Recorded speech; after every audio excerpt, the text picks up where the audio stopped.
Muy buenos días, hermanos. Qué bendición verlos. Los invito a ir a Proverbios 15 esta mañana. El capítulo 15 de Proverbios, vamos a buscarlo. Y seguimos en nuestra serie sobre hacedores de paz, cómo ser hacedores de paz en nuestra vida. Y hoy vamos a hablar de la comunicación edificante, eso de tener una comunicación que le agrada al Señor en todo aspecto. Y pues ya hace muchos años, pero cuando yo estaba estudiando en el seminario, yo tuve, bueno, en la universidad también tuve dos trabajos muy diferentes, bueno, muy similares, pero muy diferentes. Y un trabajo era trabajar con una empresa de envíos y yo trabajaba en la bodega, en donde era una bodega muy grande con muchos trailers, muchas tractomulas, y nosotros teníamos que cargar esos camiones o esos trailers con las cajas y los envíos. Y cuando yo pienso en ese trabajo, recuerdo estar caminando por esa bodega y siempre estaba muy oscura y entraba como un sentimiento de opresión espiritual, realmente. Y eso porque, wow, el ambiente era pesadísimo. O sea, uno escuchaba palabrotas, gritos, casi como algo del infierno de Dante, realmente. Y entonces me tocó, por ejemplo, una vez un compañero de trabajo que era terrible. O sea, me gritaba, me maldecía, me decía de todo y uno ahí tirando cajas y venían como como se dice, una catarata de cajas en ese tráiler. A veces uno estaba ahí debajo de las cajas y todo. Bueno, y una vez también les he contado que me lesioné en el trabajo y no recuerdo ahora qué fue. Y fui donde el jefe y él me gritó y me dijo de todo y cómo así. ¡Ah! Y fue terrible. Después trabajé en otra empresa similar en donde seleccionábamos productos perecederos. Yo trabajaba en el área de los helados, eso como 20 bajo cero, wow. Pero era muy diferente, o sea, el trabajo similar porque era un trabajo duro físicamente, pero escuchábamos retroalimentación edificante. No escuchábamos gritos ni nada por el estilo. La bodega era más iluminada también.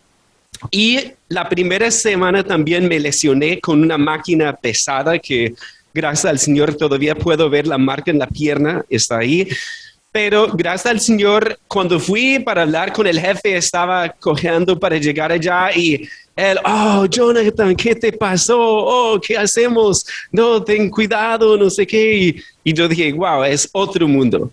¿Cierto? Es otro mundo porque yo esperaba gritos de no, que me iban a decir de todo y trató de ayudarme y se sintió mal por mí y me dijo cosas edificantes. Eso en una empresa no cristiana, hermanos. Ahora, cuando pensamos en la iglesia local, ¿a cuál lugar debemos parecer más?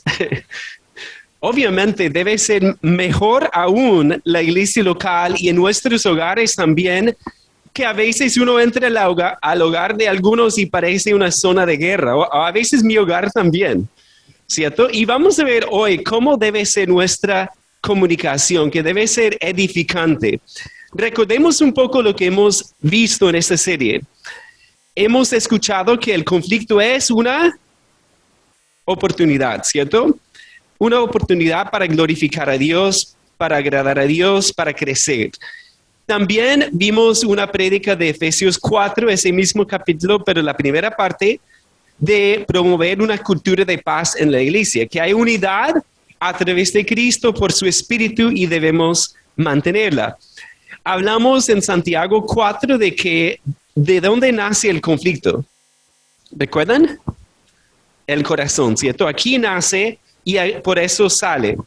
Y hace 8 días, recuerden, el Salmo 32, hablamos del pastor Alfredo predicó sobre confesar nuestro pecado abiertamente y no tener pecados ocultos. Y hoy vamos a seguir hablando aquí de esta cultura de paz, específicamente de este capítulo 15 de Proverbios. Ahora, debe haber una conexión estrecha entre el Evangelio y nuestra comunicación. Pero a veces no hay ese vínculo, porque sabemos lo que Cristo hizo, pero no sabemos cómo ponerlo por obra en nuestra vida. Y este capítulo nos va a ayudar con eso. Así que antes de mirar el pasaje, vamos a orar. Padre, en esta mañana queremos pedirte tu dirección, tu ayuda. Ayúdanos a todos, Padre, a poder escucharte y también a reflexionar en nuestra vida, en la forma en que nos comunicamos. Porque ciertamente, Padre, todos podemos crecer, que a veces decimos cosas, pensamos cosas, comunicamos ideas que no son edificantes, que no te agradan a ti, Padre. Y es por eso que te pedimos hoy que obres en cada uno de nosotros conforme a nuestra necesidad. Ayúdanos, Padre. Si hay alguien aquí que no conoce a tu Hijo, que hoy pueda ser el día de salvación. Te lo pedimos en el nombre hermoso de Jesús. Amén. Vamos a ver aquí 3 prácticas en una cultura de paz. Ustedes saben que con los proverbios, por lo general no son pasajes largos, sino que vamos a ver varios versículos aquí de Proverbios 15. Entonces miren primeramente el versículo 3 de Proverbios 15. Dice, los ojos de Jehová están en todo lugar, mirando a los malos y a los buenos. Aquí vemos la primera práctica y es que debemos hablar delante de Dios. Cuando yo digo eso, estoy pensando quizás un poco en el libro de Suhel Michelin que habla de la predicación y habla de que uno predica delante de Dios. ¿Qué quiere decir? Cuando hablamos, ¿ante quién estamos primeramente?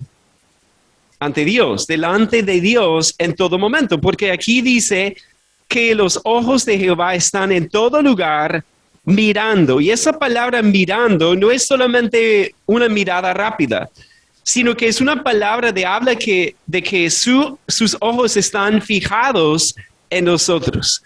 Él está observando cuidadosamente a los malos y a los buenos. Y pues cuando miramos los Proverbios 1:7 dice que el principio de la sabiduría es el temor de Jehová.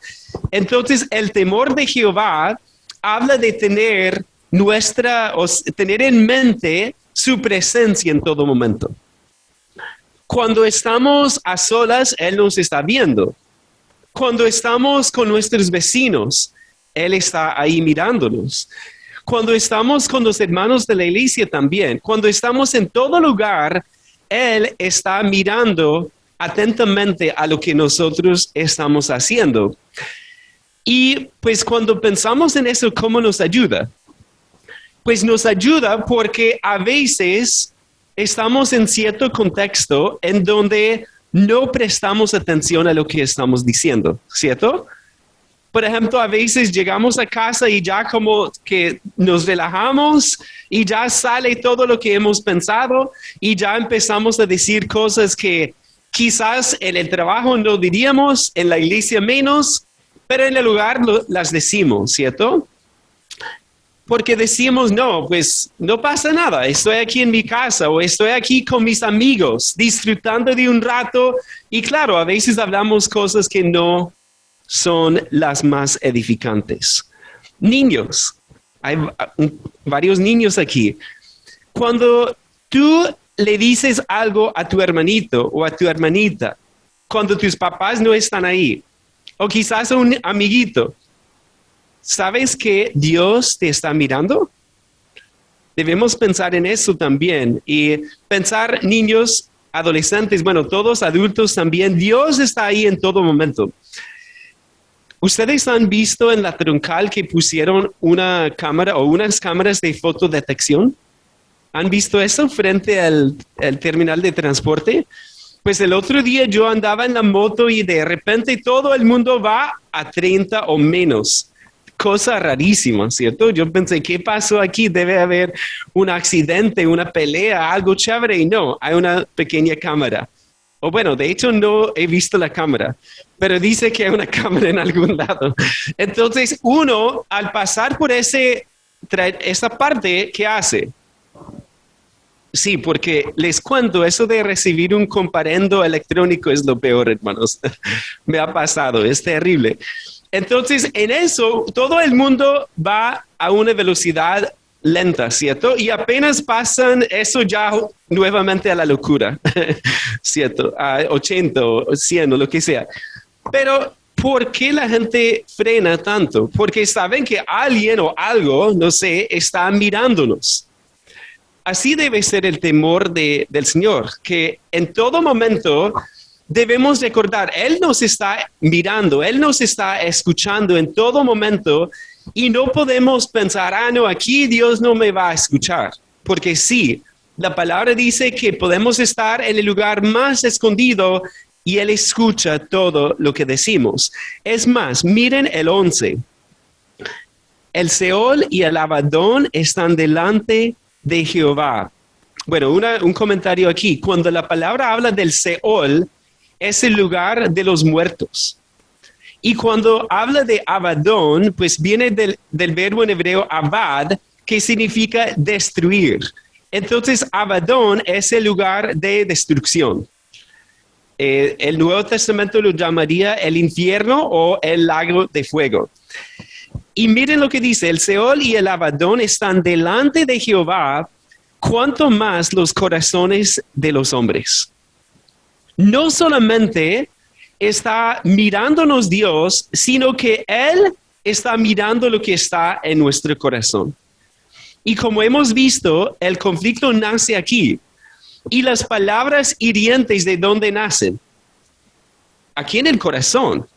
Porque si nosotros odiamos a una persona, ¿qué va a salir en nuestras palabras? O si tenemos amargura aquí en nuestro corazón, ¿qué va a salir? Pues obviamente palabras amargas. Y entonces por eso debemos recordar siempre que Él está observando también nuestro corazón. Está delante de Él. Miren el versículo 33 para ver otro versículo que tiene que ver con esto. Dice, el temor de Jehová es enseñanza de sabiduría y a la honra precede la humildad. Ahí ven la relación entre el temor de Jehová, la sabiduría y la humildad. Si estamos delante de Dios en todo momento, por ejemplo, lo que hemos cantado esta mañana, ¿cómo podríamos cantar todo eso y después salir a hablar de qué tan grandes somos nosotros? Sería absurdo, ¿cierto? Porque hemos cantado que Él es grande, cuán grande es Él. Y al cantar eso, tenemos que reconocer que somos muy pequeños. ¿Cuántas veces fallamos por día con nuestras palabras? ¿Y cuántas veces ha fallado Dios con sus palabras? Nunca, jamás. Entonces, en eso nos enseña humildad cuando entendemos que estamos delante de Él en todo momento. En todo momento de nuestra vida estamos delante de Él y Él es nuestra primera audiencia con todo lo que decimos. Hay una canción en inglés que me encanta el título es Una audiencia de uno. Y habla el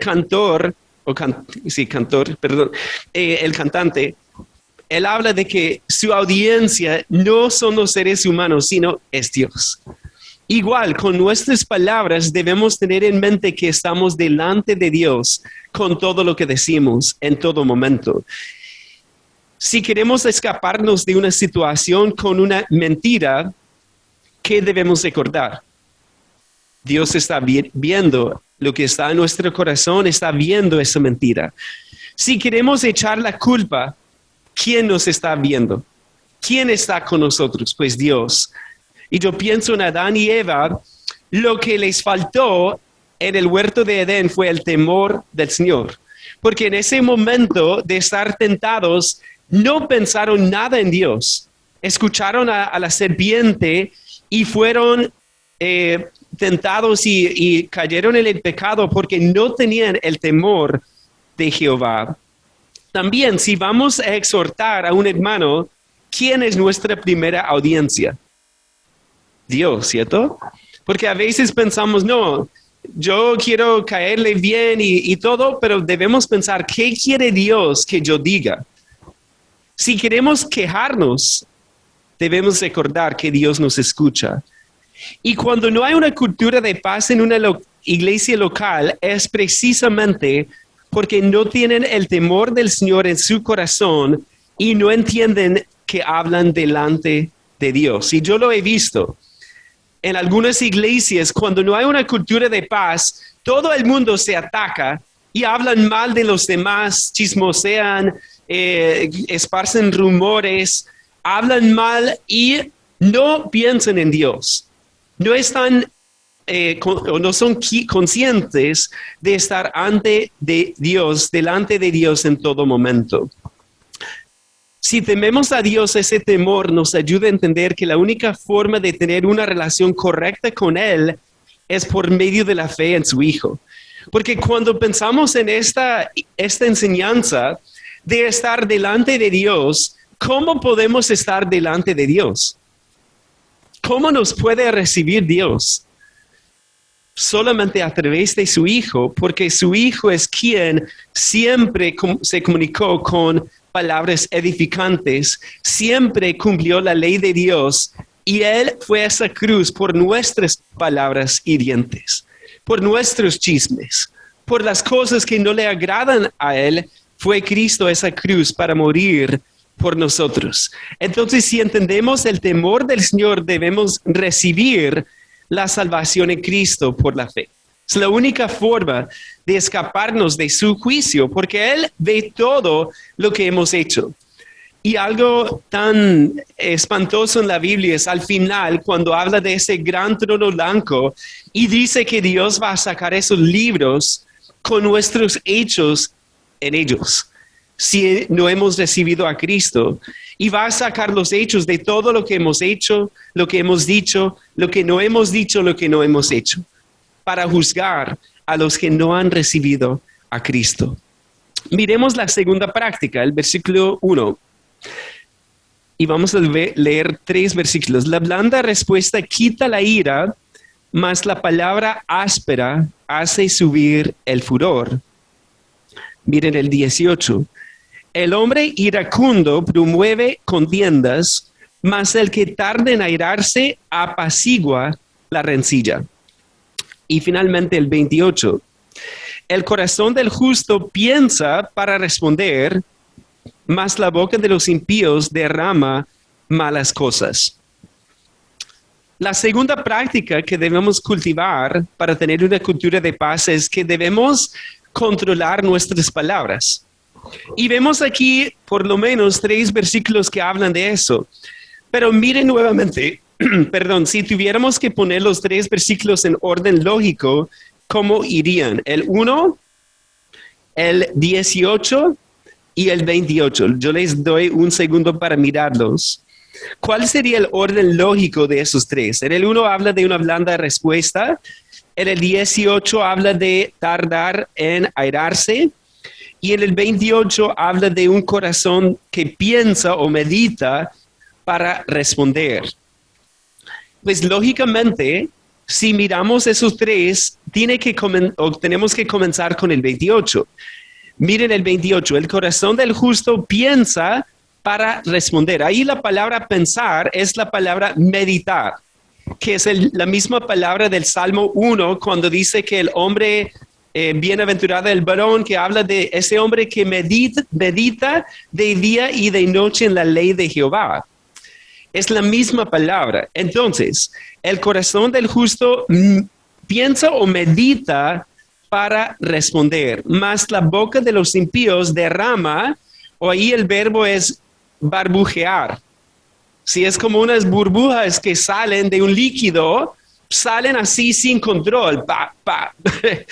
Y el justo piensa o medita para responder. Después, creo que si meditamos en lo que vamos a decir, miren el 18. El hombre iracundo promueve contiendas, mas el que tarda en airarse apacigua la rencilla. Ahí vemos que si meditamos en lo que vamos a decir, no vamos a promover contiendas y no vamos a airarnos fácilmente, porque vamos a estar pensando primeramente en lo que Dios quiere en esta situación? El comentarista Walke sobre este versículo 18 dice que la persona paciente gobierna sus pasiones. Porque en el momento de algo que nos enoja, pues ¿qué pasa?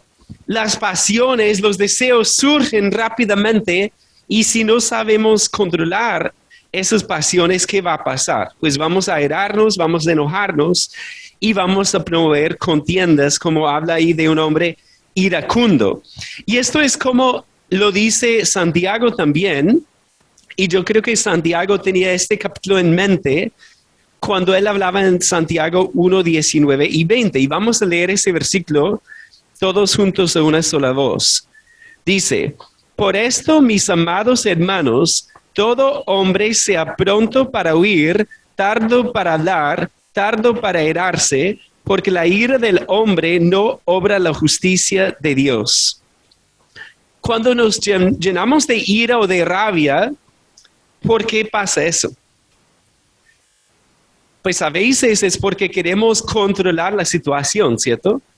Y les he contado con mis hijos, a veces uno se enoja mucho porque quiere controlarlos en vez de dejar que Dios obre y hacer lo que Dios quiere. Entonces uno se llena de ira, no, yo quiero tranquilidad aquí, ¿por qué ustedes molestan tanto y eso? ¿Cierto? Pero vemos ahí que la ira del hombre no obra la justicia de Dios. Si perdemos el control, nunca vamos a agradar a Dios. Y vemos en la palabra que Cristo sí se enojó varias veces. ¿Recuerdan eso? Porque el enojo como tal no es pecaminoso, pero fácilmente lo convertimos en un pecado. Porque cuando Cristo se enojaba, lo controlaba como Dios quiere. Se enojaba por las injusticias, por las blasfemias, por las cosas que iban en contra de Dios, pero siempre lo controló como Dios quiere. Nosotros, por lo contrario, nos cuesta muchísimo enojarnos bien, enojarnos de manera piadosa. Suena raro, ¿no? Pero vemos aquí que más el que tarda en airarse apacigua la rencilla. Eso es, en vez de explotar, es controlarse en el momento. Ahora, ¿qué tiene que ver esto con el Evangelio? Si pensamos en lo que Cristo ha hecho, ¿qué tiene que ver? Pues pensemos en la paciencia de Dios para con nosotros. ¿Qué tan paciente ha sido Dios contigo y conmigo? Porque la palabra dice que Él tiene el derecho de destruirnos, como Él hizo en la época de Noé, cuando Él destruyó toda la tierra con un diluvio. Él tiene el derecho de hacer esto. Y si Él quisiera, podría matar a todo el mundo en un segundo, ¿cierto? Pero Él es paciente y aquí estamos todavía con vida por su paciencia. Ahora, ¿cómo no vamos a ser nosotros pacientes con los demás si Él ha sido tan paciente con nosotros? Ahora, retomando la lógica, hemos visto el 28 que habla de meditar primero, el 18 habla de tardar en airarse, y miren ahora cómo eso debe salir en el versículo 1. La blanda respuesta quita la ira, mas la palabra áspera hace subir el furor. Ahí vemos cómo debe salir esas palabras edificantes, que cuando alguien me viene con una palabra hiriente, ¿cuál es la tentación? De reaccionar de una, ¿cierto? No, pero usted... Pero la palabra dice, no, la blanda respuesta quita la ira. Es como una almohada que recibe ese golpe de una espada, ¿cierto? O bueno, más bien como un escudo ahí que recibe ese golpe y lo apacigua. Y pues esto nos recuerda lo que hemos visto de la loma resbaladiza. ¿Recuerdan los dos lados? Hay respuestas de escape y hay respuestas de ataque. Y aquí cuando habla de una palabra áspera, es una palabra hiriente. Y esa palabra hiriente es una respuesta de ¿qué tipo, hermanos? De ataque, ¿cierto?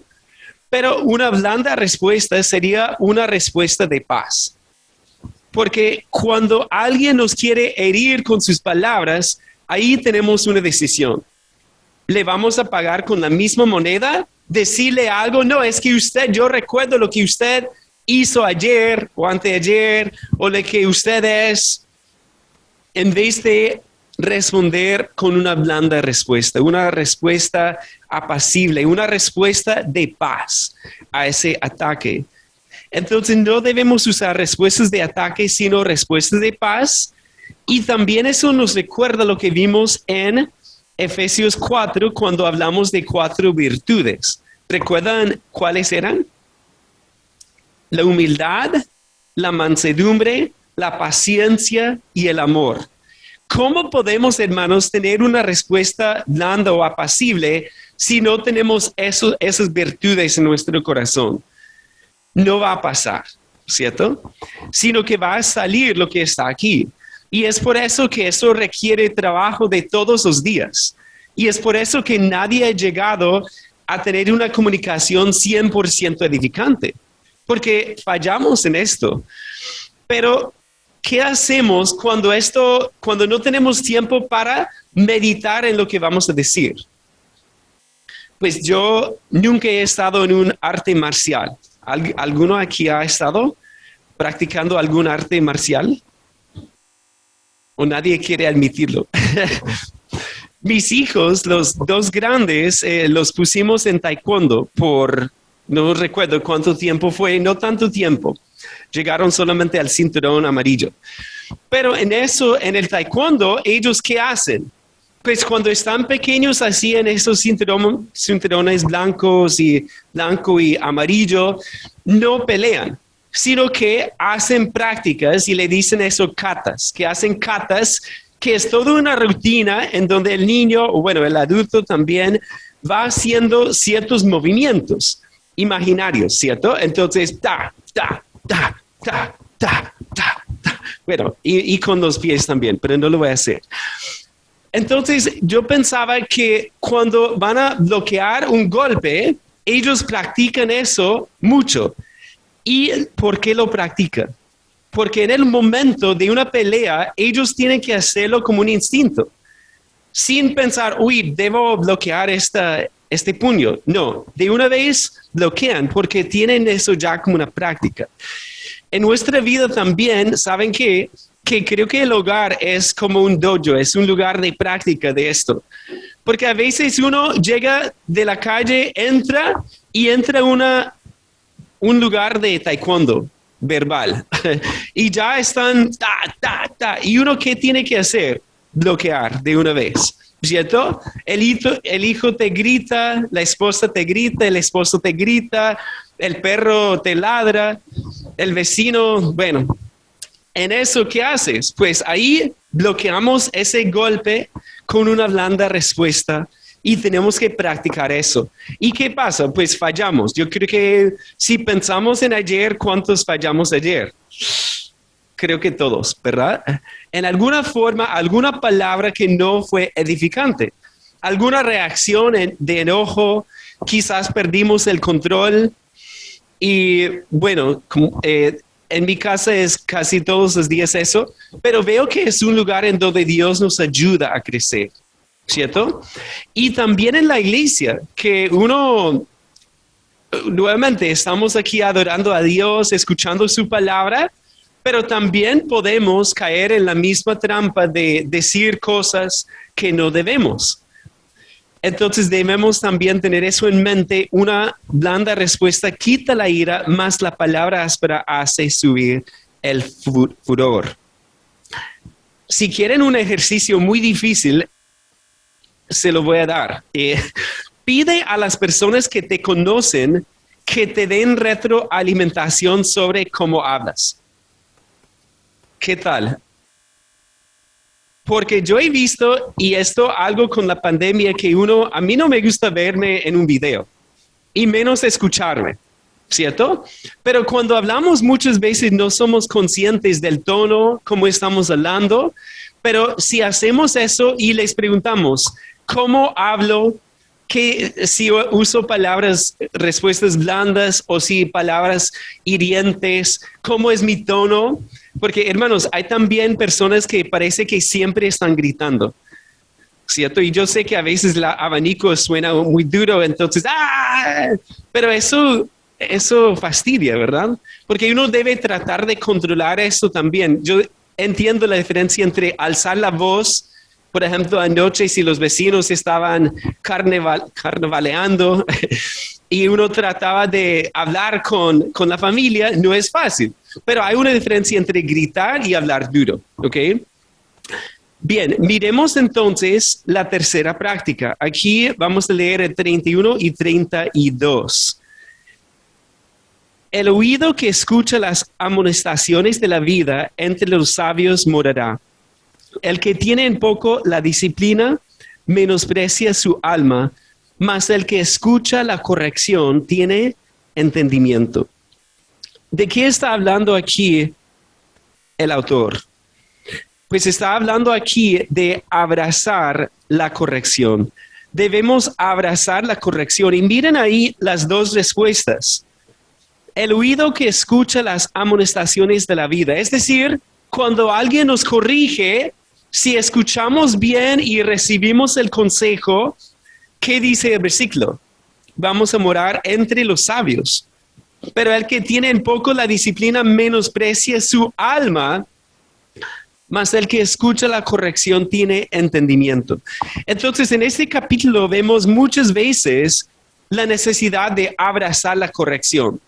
Y para mí esto ha sido lo más difícil, porque honestamente uno ve su orgullo cuando alguien nos corrige, ¿cierto?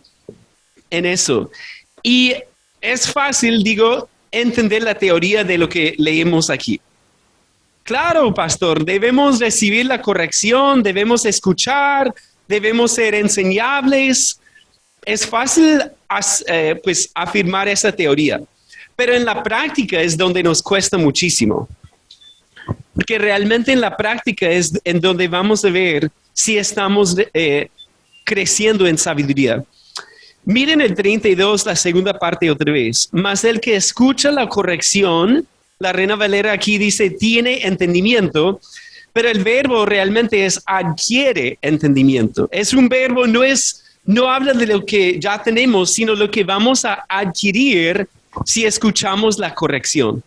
Y hemos hablado en esta serie de pedir consejos, ¿cierto? Recuerden eso, necesito un consejo. Y aquí, cuando alguien nos quiere corregir, debemos tener mucha humildad para eso. Bien, miremos otros versículos similares. Aquí miren conmigo el 5. El necio menosprecia el consejo de su padre, mas el que guarda la corrección vendrá a ser prudente. Muy bien, ¿cuántos viven con sus papás? Niños, ¿están ahí? Algunos viven con sus papás, ¿cierto? Pues el necio menosprecia el consejo de su padre. No debemos hacer eso. Incluso si no vivimos con ellos, no debemos menospreciar su consejo. Miren ahora el 10. La reconvención es molesta al que deja el camino y el que aborrece la corrección morirá. Miren eso, hermanos. La reconvención, o sea, cuando alguien nos corrige, la corrección es molesta al que deja el camino. Si estamos en el camino correcto, debemos abrazar esa corrección. Pero si estamos desviados, vamos a, por naturaleza, rechazar esa corrección. Y aquí podemos pensar en miles de excusas, ¿cierto? Cuando alguien quiere corregirnos, ¿en dónde va nuestra mente? No es por esto, es por aquello, es que usted, es que... Y nuevamente como Adán y Eva, vemos ahí que Dios se acerca a ellos y ¿qué hacen? La serpiente, no, fue Adán, no, fue mi esposa. No, incluso no dice mi esposa, sino la mujer que tú me diste. Ni siquiera dice, no, es mi esposa, no, la mujer que tú me diste. Y la mujer no, fue ese animal, esa serpiente que me hizo caer en tentación. Entonces tenemos que reconocer nuestro error y recibir la corrección. Vemos aquí también el 12. El escarnecedor no ama al que le reprende, ni se junta con los sabios. Y si miramos estos tres versículos, el 5 dice que el necio menosprecia el consejo. El 10 dice la reconvención es molesta al que deje el camino. Y el 12 habla del escarnecedor. Vemos ahí una espiral descendente, ¿cierto? Porque no es solamente ahí menospreciar, sino que ya es algo molesto. Y finalmente el escarnecedor es la persona que ha escuchado y ya no se deja corregir nada. Ya está, ¿cómo se dice? Está terco en lo que está afirmando. Y cuando alguien se acerca para corregirle, ya no escucha nada. Y qué punto tan triste, ¿no? En los proverbios, una persona que llega a ese punto es el más triste. Porque es una persona, incluso dice que hay más esperanza, creo que para un necio que para el escarnecedor. Porque el escarnecedor ya no puede escuchar la corrección. Muy bien. También vemos aquí en el 7, miren el 7, la boca de los sabios esparce sabiduría, no hacia el corazón de los necios. Aquí, cuando pensamos en abrazar la corrección, quizás no necesitamos corrección en este momento, pero si tenemos la oportunidad de corregir a otro, ¿cómo lo vamos a hacer? Y ahí dice que debemos esparcir sabiduría. Y yo he visto que a veces no queremos corregir a los demás. Por ejemplo, con nuestros hijos, a veces decimos, no, yo lo voy a dejar porque si tenemos que corregir implica toda una pelea, ¿cierto? No sé si les ha pasado, pero uno a veces mide el tiempo y dice, no, es que tengo una reunión de Zoom dentro de 15 minutos, no tengo tiempo para corregirlo allá a él. Pero debemos mirar la importancia de corregir, porque la boca de los sabios esparce sabiduría. Y les he contado un trabajo que tuvo mi esposa en Estados Unidos en una guardería, que ella trabajó como profesora en una guardería 2 años, y ellos tenían una regla muy curiosa, y era que las profesoras o profesores no podrían usar la palabra no. Entonces ella me cuenta que una vez un niño se sube a la mesa y está ahí con un grupo de muchos juguetes y está tirando juguetes a todos los otros niños y ellos no podrían decirle no. Qué tan difícil, ¿no? Entonces, simplemente la mente piensa en no. Y bueno, vamos a dirigir tu energía a otra cosa. Cierto, el niño está ahí gritando, tirando juguetes. Pero hermanos, a veces pensamos de esa manera. Que no, yo no quiero corregir a nadie, me da pena, cómo va a reaccionar, pero como hemos dicho, ¿de quién es esa tarea de corregir? De todos, ¿cierto? En una cultura de paz no somos solamente los pastores, sino que todos, si vemos a alguien que está en un pecado con sus palabras, debemos estar ahí para corregir también, obviamente con humildad. Pero si alguien me empieza a contar un chisme, ¿qué debo hacer? ¿Qué tan difícil es, verdad? Decir, no, espere, que creo que es mejor hablar con esa persona, ¿cierto? Pero ¿qué tan difícil corregir? Porque pensamos, no, ¿qué va a pensar de mí? Y nuevamente no estamos pensando delante de Dios, porque Él es nuestra audiencia. Él nos está viendo, Él nos está escuchando y debemos estar dispuestos a corregir a los demás. Además, hice una búsqueda rápida en la Reina Valera y un dato curioso, la palabra no aparece 8,232 veces en la Reina Valera. ¿Será que Dios dice no a veces? Claro. Los 10 mandamientos, ¿con cuál palabra comienzan? No, ¿cierto? Entonces, en eso debemos reconocer que la corrección es algo bíblico, es algo importante y debemos abrazar esa corrección, ya sea cuando nos corrigen o cuando nos toca corregir a otra persona también. Niños, cuando tus papás te corrigen, ¿cómo reaccionas? ¿Me están escuchando, niños? Cuando tus papás te corrigen, ¿cómo responden? Yo sé cuál es la tentación, ¿cierto? Porque yo fui niño también. Y la reacción normal es, no, papá, no, o mamá, no quiero escuchar esto, pero debemos abrazar y aceptar esa corrección. También adolescentes. Yo recuerdo también cuando eran adolescente y eso de recibir una corrección no es fácil. Como les he contado, yo llegué al cima de mi sabiduría a los 16 años. Ya lo sabía todo, ¿verdad? Pero en eso mis papás, ahora con más años, uno dice, wow, ellos sabían muchas cosas y yo debía recibir mejor la corrección de ellos. Adultos también, ¿será que necesitamos corrección? ¿Cuántos la necesitamos? Todos, ¿cierto? Necesitamos ser corregidos. Y pues para terminar, quería contarles de una prédica que hicimos sobre este tema que se llamaba La crítica y la cruz. Porque cuando recibimos a Cristo, decimos abiertamente con Pablo, como él dice en 1 Timoteo 1:15, que Cristo Jesús vino al mundo para salvar a los pecadores, de los cuales yo soy el primero. Cuando recibimos a Cristo, eso es lo que decimos. Yo soy un pecador, Cristo vino para salvarme. Entonces, ¿por qué nos cuesta tanto admitir eso cuando alguien quiere corregirnos? Nos defendemos, ¿cierto? Lo más difícil es admitir un pecado nuestro y decir, sí, tienes toda la razón. Lo que yo dije estuvo mal. Lo que yo hice estuvo mal. Pero nos cuesta por esa autoimagen que tenemos o ese orgullo que tenemos porque no queremos darle la idea a nadie que no somos perfectos, ¿cierto? Pero si hemos recibido a Cristo, hemos declarado que somos pecadores. ¿Por qué nos cuesta tanto aceptarlo cuando alguien nos corrige? Y yo pienso también en 1 Corintios 1:31, el que se gloría, gloríese en el Señor. Porque cuando nos defendemos estamos gloriándonos en nuestra imagen, en lo que pensamos que somos nosotros. Y esa persona al tratar de corregirnos está amenazando nuestro concepto de nosotros mismos. Pero ¿cuál debe ser el concepto?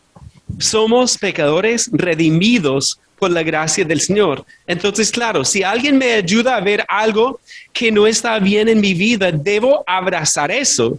Como dice Pablo en Gálatas 2:20, con Cristo estoy juntamente crucificado y ya no vivo yo, mas vive Cristo en mí.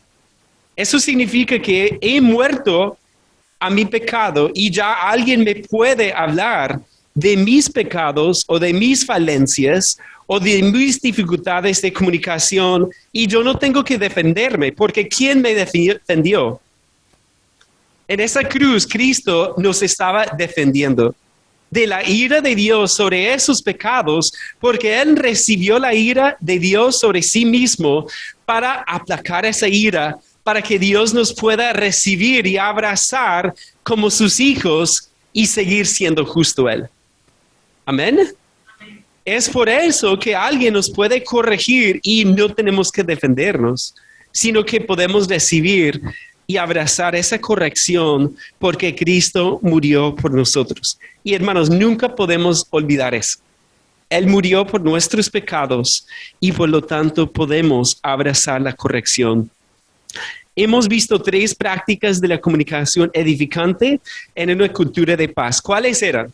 Debemos hablar delante de Dios. ¿Recuerdan? Debemos controlar nuestras palabras y debemos abrazar la corrección.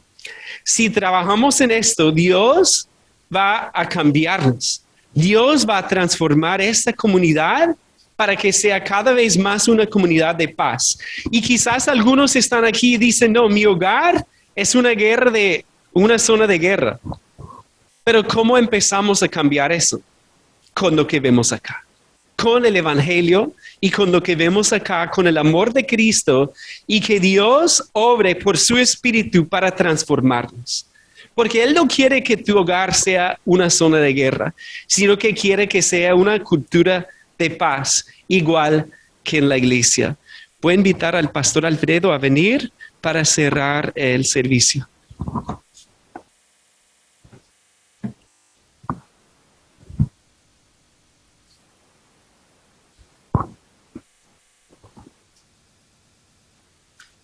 Bien, hermanos, vamos a tomar un tiempo para orar y para dejar que Dios trabaje en nosotros con lo que hemos escuchado esta mañana. Quiero invitarles a que cierren sus ojos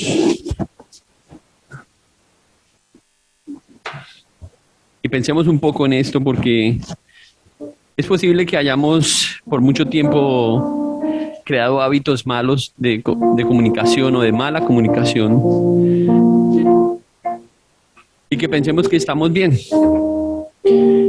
pero quizás hoy has escuchado algo de parte de Dios en lo que Dios te está invitando a hacer algunos cambios y tú mismo crees que es casi imposible o imposible hacerlo. Pero Él quiere enseñarte que si hay una forma de vivir delante de Él, edificando con nuestras palabras. Y por eso Él quiere que hoy tomemos decisiones. Porque este mensaje es para nosotros. Es un mensaje que todos necesitamos en algún área. De pronto has respondido mal como padre. De pronto eso se te ha vuelto un dolor de cabeza. O de pronto la comunicación con tu esposa o esposo está mal, con un padre, con una hermana, con un amigo, un familiar. Y es un buen momento para que le digas al Señor que estás avergonzado por este pecado. Que reconozcas que le has faltado a Dios primeramente por pecar de esta forma.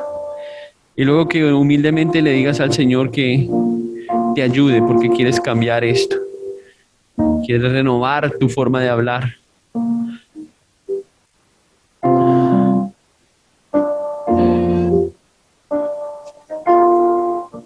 Señor, te damos gracias esta mañana.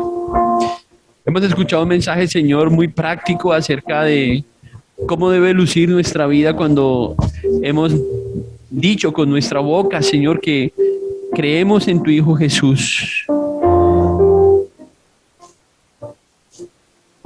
Padre, si escuchamos las palabras de tu Hijo Jesús, todas ellas son refrescantes, son palabras edificantes, son palabras de consuelo, son palabras de adoración, de exaltación, de verdades. Y oramos, Padre, que podamos en Cristo, Señor, en Él, podamos tener control de lo que decimos, que podamos pensar antes de hablar para no hacer daño a otras personas. Pero rogamos, Señor, antes que eso, que tu Hijo Jesús esté presente en nuestras vidas para poderlo hacer. Porque no es solamente una idea de que las cosas suenen bien, Señor, sino que lo que digamos, lo que salga de nuestra boca, te glorifique a ti. Y estamos seguros que hasta que no estemos sintonizados con Jesús, no vamos a lograr esto, Señor. Y por eso quiero pedirte que si hay alguien aquí que está luchando en esta área de su vida, quizás no ha confesado con su boca que Jesús es su Señor, es su Salvador, que con su boca no ha dicho perdón, Señor, por mis pecados. Y si tú crees que esa es tu condición, te invitamos para que hoy le pidas perdón con tu boca al Señor, diciéndole: Señor, te necesito y te pido perdón porque te he fallado.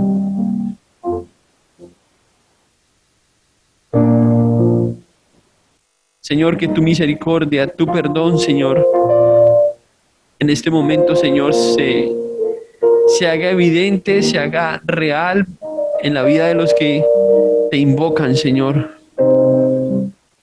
Hemos leído, Señor, que tus ojos están puestos sobre todos nosotros. Tus oídos están atentos, Señor. Y por eso queremos acudir a ti, Señor, quien nos conoces. Oro, Señor, por esta iglesia, para que podamos practicar, Señor, el Evangelio, Porque de nada nos sirve llegar aquí domingo tras domingo, Señor, si no vivimos lo que escuchamos día tras día, minuto tras minuto.